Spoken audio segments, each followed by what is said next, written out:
smo ljudi dobro ovdje. I kao što mogu vidjeti, imamo 118 subova na kanalu. Puno hvala. I samo nova obavijest. Sretan Božić. Znači danas je Božić i sigurno vas zanima kako sam je dobio. Ovo tu.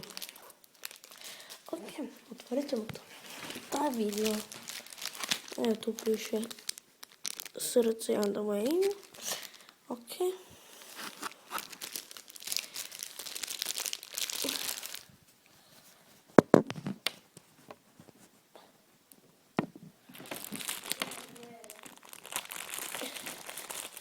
Evo. Što to je? Ok.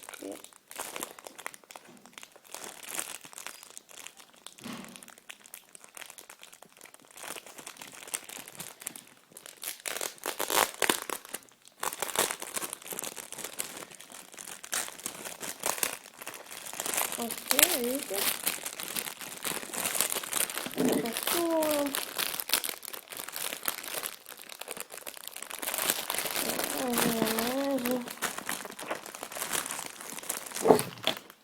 Opet, pardon. Oprostite na tome. Mala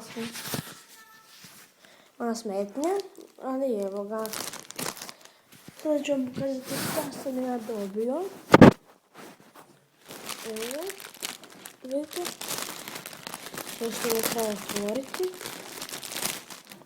Dobio sam bon. Ljudi, bon sam dobio.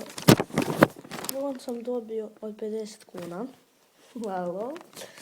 Znači, bon sam dobio od 50 kuna i jednu čokoladu bijetku kako obožavam. Hvala, Deda Mraz. Eto ga. I da, tako izgledalo.